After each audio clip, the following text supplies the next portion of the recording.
Olá, muito boa tarde. Está com o programa da Igreja Católica, que em cada sexta-feira propõe análises aos textos bíblicos, nomeadamente aos que se escutam nas Eucaristias de domingo, contando hoje com o contributo do Padre João Lourenço, diretor da Faculdade de Teologia da Universidade Católica Portuguesa, e Juan Ambrósio, professor de Teologia na mesma Universidade. Muito boa tarde e obrigado por estarem neste programa, de facto, para analisarmos os textos bíblicos. E, Padre João Lourenço, os do próximo domingo, o sétimo do tempo comum, que proposta é feita? Que tema é adiantado pelos vários textos? Antes de mais, boa tarde aos nossos telespectadores e vamos de facto falar da liturgia e fundamentalmente das leituras deste sétimo domingo, e o tema creio que é um tema muito importante, muito atual, muito rico e que tem uma presença muito significativa em todo o decurso da Sagrada Escritura e da história da salvação, que é o tema da libertação, de uma libertação que é entendida não apenas como uma libertação material, mas também tem uma dimensão espiritual, mas também não prescinde dessa dimensão material, eu diria, sensível, integradora em vida de comunidade, e portanto está presente, quer principalmente no texto do Evangelho, mas logo anunciado na primeira leitura do profeta Isaías, que é um convite a uma esperança nova, uma renovação. Convite a ultrapassar momentos de dificuldade como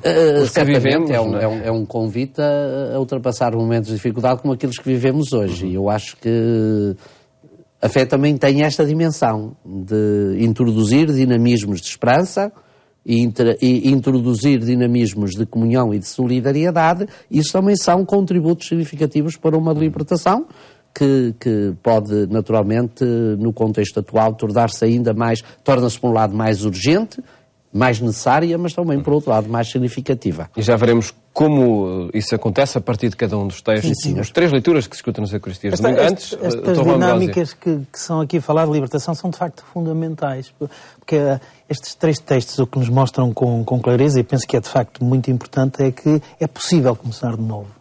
É possível mudar o rumo das coisas e introduzir novas dinâmicas e a fé, de facto, abre essas possibilidades. E esta é a força da fé. Pode ser simultaneamente a sua fragilidade. Se pensarmos que isto é só uma missão de Deus, quer dizer, se nós cumprirmos a nossa parte, nos mantermos fiéis no culto, na relação, na oração, Deus depois intervirá na história e nós não precisamos fazer muito. Isto não acontece automaticamente. Essa intervenção de Deus na história tem que ser a nossa intervenção em nome do projeto de Deus para a humanidade na história. Portanto, há de facto a possibilidade de uma mudança, mas essa mudança nunca acontece automaticamente, nem porque sim. Exige o nosso compromisso. Mas verdadeiramente isso é que é, de facto, a possibilidade de começar de novo e abrir outros horizontes. Existe também esse dinamismo de uma fé? Esse dinamismo é claramente do meu ponto de vista, esse dinamismo é claramente uma das notas tipificantes da fé cristã. De um compromisso com a história humana. A relação com Deus concretiza-se na relação com a história, na relação com os seres humanos. Portanto, se Ele nos abre novos horizontes, esses novos horizontes exigem de nós uma intervenção nessa linha. Eles não acontecem por acaso. E, de facto, isto é exigente, mas é simultaneamente isso que nos pode realizar e que nos pode abrir, de facto, novas possibilidades. No fundo, isto é que é o recriar a nossa existência e o recriar a condição em cada momento. Vejamos então cada um dos textos. O primeiro deles, a primeira leitura, capítulo 43 do profeta Isaías. De que forma é que, e sobretudo em que circunstâncias, é que se foram anunciando essas possibilidades de abrir caminhos novos no deserto, de fazer brotar rios em terra árida? Estamos perante um texto muito bonito e um texto exatamente carregado por ou motivador desses novos dinamismos a que o profeta interpela o povo de Deus. Antes de mais, como bem dizes, é importante situar este texto. Este texto é um dos vários que nós encontramos neste profeta, que são um dos seus apelos, um dos seus gritos, uma das suas intervenções no período do pós-exílio, ou seja, naquela fase em que o povo de Israel, prisioneiro na Babilónia, recebe o anúncio de poder voltar à sua terra. Claro que nunca é bonito, ou pelo menos, embora animados de uma grande esperança, como diz o Salmo 137, que a minha língua fique pegada ao céu da boca e as minhas mãos direitas, se eu me esquecer de ti, Jerusalém, se eu me esquecer da pátria, não é? Portanto, o israelita, o judeu no exílio da Babilónia vive ansioso por voltar à sua pátria. Mas é desanimador sentir que quando chegar à pátria vai sentir tudo destruído, vai sentir a cidade desfeita, as muralhas, os campos mal amanhados ou muito abandonados e, portanto, há todo um conjunto de circunstâncias e de dificuldades que incentivavam mais o povo a ficar do que a regressar. Ora, para que, de facto, este povo mantivesse a sua identidade, era importante no projeto de Deus que regressasse à sua terra e refizesse essa terra. Essa terra e essa pátria. Como entendê-lo, como lançar mãos à obra, como se empenhar nesta tarefa. É exatamente a palavra, a voz, o incentivo, o estímulo deixado por esta grande figura profética, que vem incentivar o povo a empreender esta mensagem. E, portanto, falo exatamente neste clima de esperança. E portanto, há aqui todo um deixar de explotar novas energias para que este povo retome, de facto, a sua caminhada na história, refaça o seu projeto e reconstrua a sua vida. Portanto, acho que temos aqui uma dimensão que é simultaneamente material, já há pouco aqui o víamos, tem de ter uma presença e um sentido na história concreta, mas é também um projeto que nasce exatamente de uma vitalidade nova deste povo.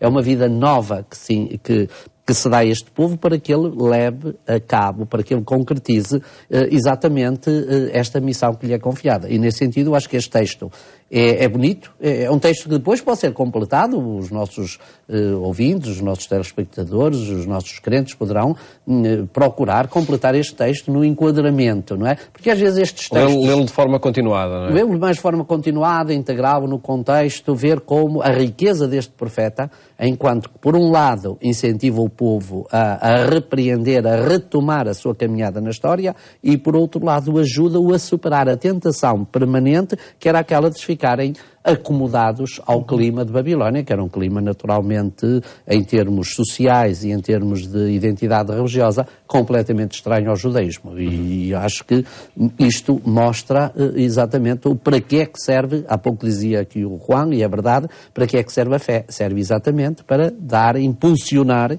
dar a reviravolta que era necessária dar numa encruzilhada da história num tempo difícil. E isso o profeta afirma-o neste tempo, é também a mensagem que se quer transmitir ao tempo atual. É verdade, exatamente. A possibilidade de fazer algo novo. A possibilidade de fazer algo novo, intervindo na história para fazer algo novo. O texto é de facto muito bonito.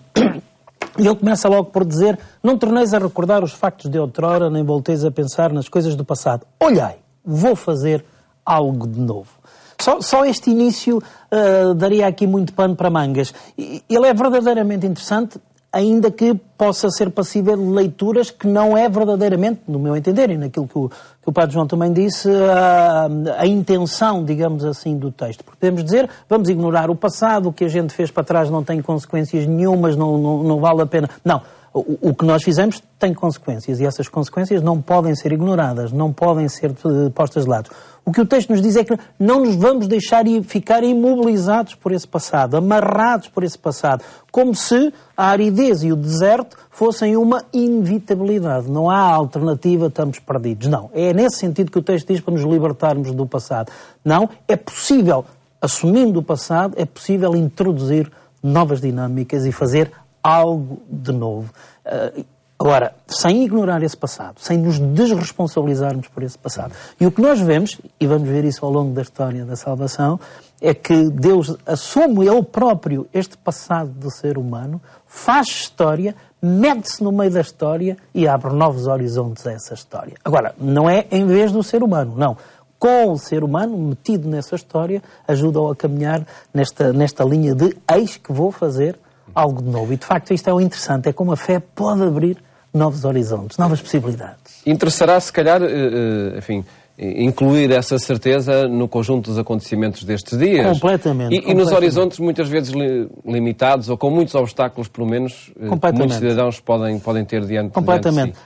A aridez, o deserto que estamos a viver hoje, não é uma inevitabilidade. Não estamos condenados a viver a aridez e a ficar no deserto. Apesar de parecer. Não estamos. Agora, a vivificação que um rio novo poderá trazer a isto não acontece por acaso, não acontece automaticamente, não é magia. Vai exigir de nós o arregaçar as mangas e o comprometermos-nos com a história. Agora, para quem é crente, isto é muito interessante, porque esse é um perigo que pode acontecer nos dias de hoje. Ou seja, quando tudo à nossa volta parece complicado, a fé pode servir como um refúgio de conforto, uma zona de conforto onde eu me fujo. Afasto-me da história, saio da história, fico refugiado na minha fé e assim arranjo aqui um sítio de segurança e de conforto. Não, pelo contrário, a fé impele-nos para essa história, para que o deserto e a aridez não sejam a condenação a que estamos remetidos. Não, senhor, os horizontes podem ser outros, têm que ser outros. Ia dizer também, Padre João Lourenço, sobre esta temática? Ia dizer que eu acho... Vou dizer talvez uma asneira daquelas que costumo dizer. Pode provocar a reflexão, acredito. Sim, acho que é uma asneira. Eu acho que na nossa situação atual anda-se impulando em demasia. Aqueles que não vivem em crise impolam a crise para calar os outros que a sentem. E há muita gente que se serve da crise, mas não se vê fazerem nada que mostre que eles se vivem em crise. Os outros é que têm de viver na crise. E, portanto, eu acho que nem há sequer esse estado de depressão, é tantas vezes criado para entreter. E quem fala em estado de depressão podia falar em estado de motivação, em estado de inquietação, em estado de intervenção, em estado de partilha. Mas é melhor calar isso, porque isso ia mexer com as pessoas. E assim elas têm-se a cautelar, fiquem lá a viver a sua crise, que nós cá vamos gozando com a situação. E é assim que os fazedores da opinião pública, e uma boa parte... a maioria, para não dizer quase todos, dos nossos agentes políticos e fazedores de situações, continuam a entreter-nos. Mas eu não leio a situação assim. E os sintomas para muita gente não estão. Agora, há uma parte significativa e essa está sendo um bocadinho calada para que os outros vivam tranquilamente. Vejam como decorrem os grandes discursos dos nossos areópagos. Os nossos homens aí dos fazedores da opinião pública, alguns que nunca fizeram nada, mas não fazem exatamente nada para que haja outra forma de ver e de estar na sociedade que não seja esta de estar em crise. Para eles até é muito bom estar na crise, que assim têm com o que falar. Porque se não houvesse crise, eles não tinham em que falar. E não tinham ninguém para os ouvir, não é? Será então uma farsa tudo isto? Eu acho que há uma parte significativa destas coisas, é uma farsa não real. Quer dizer, a situação vive. Ela é uma farsa montada. Sim, mas as pessoas vivem, as pessoas vivem, mas é montada em centenas de farsas. Na senda da asneira, continuemos. Verdadeiramente, se calhar, a crise não deve ser ultrapassada. O que é que eu quero dizer com isto? Porque tem que ser explicado. Se nós pensarmos que ultrapassar a crise é ultrapassar as dificuldades para depois voltarmos às mentalidades e às atitudes de sempre, daqui a meia dúzia de meses, de anos, teremos a crise de novo aí e redobrada.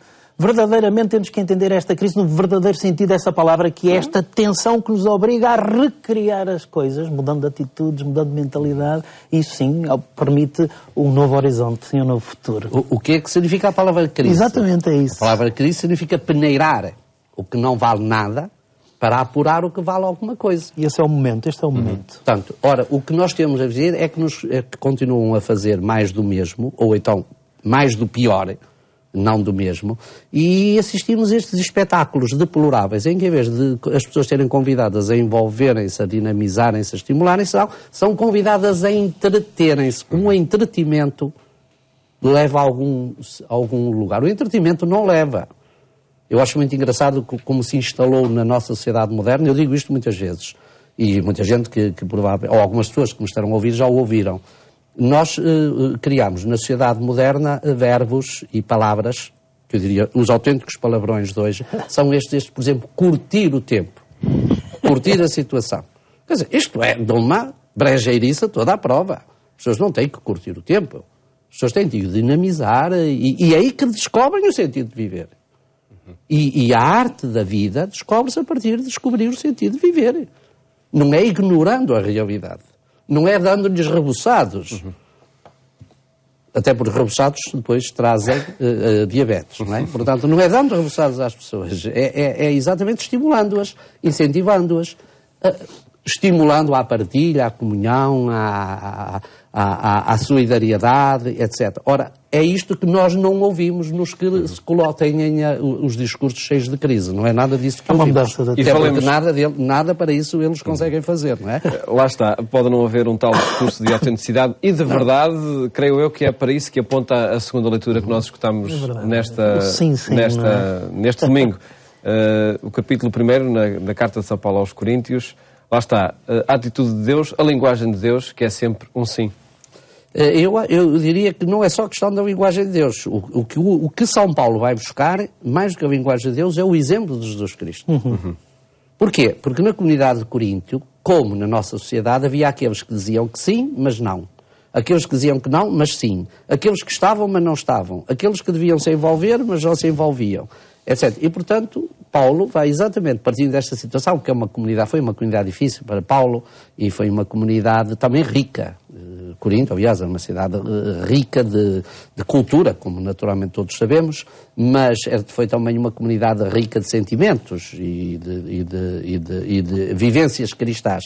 Mas, naturalmente, nessa comunidade mais se destacavam aqueles que estavam, mas não estavam, aqueles do nem. E, portanto, Paulo vai dizer, meus amigos, isto não é assim. Nosso Jesus Cristo também responde plenamente às promessas de Deus. Ele realiza essas promessas em plenitude. E, portanto, quem quiser pertencer à comunidade tem mesmo de pertencer. Não pode dizer que está e não está. E, nesse sentido, eu acho que é algo como acontece hoje também em muitas das nossas comunidades, não é? Porque em que as pessoas parece que estão quando lhes convém. Quando não lhes convém, já não estão, não é? E eu acho que isto é que é importante. Por isso, a presença, o centro, o enfoque nem é tanto nas palavras, é no testemunho. Sim, é na atitude de Jesus. É muito interessante esta questão do sim concretizado em Jesus Cristo, porque o que nós vemos é que este sim concretizado em Jesus Cristo acaba por ter uma dupla direção. Porque é o sim de Deus à humanidade, mas é simultaneamente o sim dessa humanidade a Deus. E quando estes dois sims convergem, ou seja, quando faça uma proposta que é feita de um futuro diferente, de uma história diferente, mais humana, mais fraterna, nós respondemos, ok, aceitamos esse desafio, também queremos empenhar-nos nessa história, quando este duplo sim converge, então é possível, de facto, uma nova história. E o que nós vemos é que Jesus Cristo concretiza isso. Costumamos muitas vezes só pensar o movimento de Jesus Cristo, a concretização de Deus para o ser humano. Não, há nele também a resposta do ser humano a Deus. Há já nele essa concretização. E é esta dupla concretização que se encontra, e é este encontro destes dois sims que permite uma história nova. E isso, de facto, acho que é fabuloso. Poucos minutos já para analisar o texto do Evangelho que se escuta nas Eucaristias deste domingo. Padre Lourenço, capítulo 2 de São Marcos. Que percurso é feito até acontecer esse milagre da cura do paralítico e Jesus dizer, eu te ordeno, levanta-te, toma a tua enxerga e vai para casa? Olha, este texto tem diversos temas, diversos motivos que podem constituir e ser objeto de reflexão e, ao mesmo tempo, também, na linha do que estávamos a dizer, ser incentivos, ser estímulo. O primeiro que eu punha, que é uma coisa muito simples, é o engenho humano. E que se adequa exatamente a esta situação. Acho que são duas coisas muito simples, é o engenho humano. Ou seja, o homem tem, quando é orientado, quando é ajudado, quando é estimulado, quando se agregam e se congregam esforços, consegue fazer maravilhas, consegue fazer, enfim, aquilo que às vezes pode parecer, e isoladamente muitas vezes parece mesmo, impossível, não é? Mas quando se congregam esforços, quando se agregam vontades, naturalmente o engenho humano é muito importante. E este texto mostra um bocadinho isso. Depois, creio que tem aqui um outro eco muito significativo.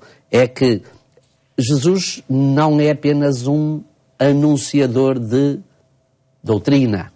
É alguém que se envolve nas situações, no concreto da realidade dos homens do seu tempo e que deixa-nos, naturalmente, o desafio a envolver-nos na realidade do seu tempo. Portanto, É certamente fundamental o anúncio que ele faz, mas é também fundamental a atitude e o dinamismo que ele empresta, não é? Ele não só anuncia, antecipa a realidade que anuncia e compromete-se com essa realidade que anuncia. Isto é verdadeiramente fundamental. Esse é o sentido dos milagres. Exato. Esses milagres de cura. Sim, os milagres. Nós hoje em dia emprestamos à palavra, enfim, muita gente empresta a palavra. Uns correm por milagres, não é? Vai dizer o texto, não é como São Paulo dirá noutro sítio, noutro local. Uns correm por milagres, outros correm pela sabedoria. Há muita gente que ainda hoje anda a correr, parece quase borboletas, saltando daqui a lá à procura de ditos milagres. Os milagres como tais, só o são se forem verdadeiramente sinais interpeladores que levem à transformação da pessoa. É muito Quando não for isto, não são, nem são evangélicos. Exatamente. Jesus não fez piruetas. É bom e importante as pessoas distinguirem entre piruetas e sinais. São João utiliza muito a palavra sinal, os outros apóstolos também utilizam. De qualquer forma, o sinal, o milagre bíblico não são as piruetas da feira, nem são os vendedores de cobra. São momentos de encontro, de dinamismo, de recomeço, de reencontro com. E esse sempre é em favor do ser humano. Toda a vida. Isso é que é o fundamental. Nós não vemos nenhum milagre que seja simplesmente para manifestar a glória de Deus. Ou seja, todos os milagres são sempre em função e em favor de alguém.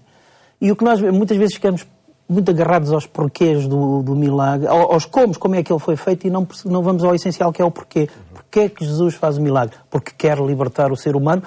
Ele não podia caminhar e quer pô-lo a caminhar. Ou seja, ele não cura só a doença, mas liberta o ser humano todo para que a sua vida possa ser uma vida sã. Isso é que é o importante, não é? E é o que acontece, essa libertação. E é o que acontece neste episódio em concreto aqui, quando neste o milagre, o paralítico é curado. Sim, e é dado o sinal, não é? Porque ao tal sinal que Jesus faz está associado a uma mensagem espiritual. Exatamente. E ela vem aqui, aliás, como dizia, é muito bonito porque há aqui podíamos dizer assim, um elo importante entre a primeira leitura e o Evangelho, quando na última parte da primeira leitura diz eu é que tenho, por amor de mim próprio, de apagar as tuas transgressões. E depois Jesus vai dizer, é por amor da promessa de Deus que ele dá ao paralítico este sinal, perdoando-lhe os seus pecados. Este perdão dos pecados não tem nada a ver com confissão, não é?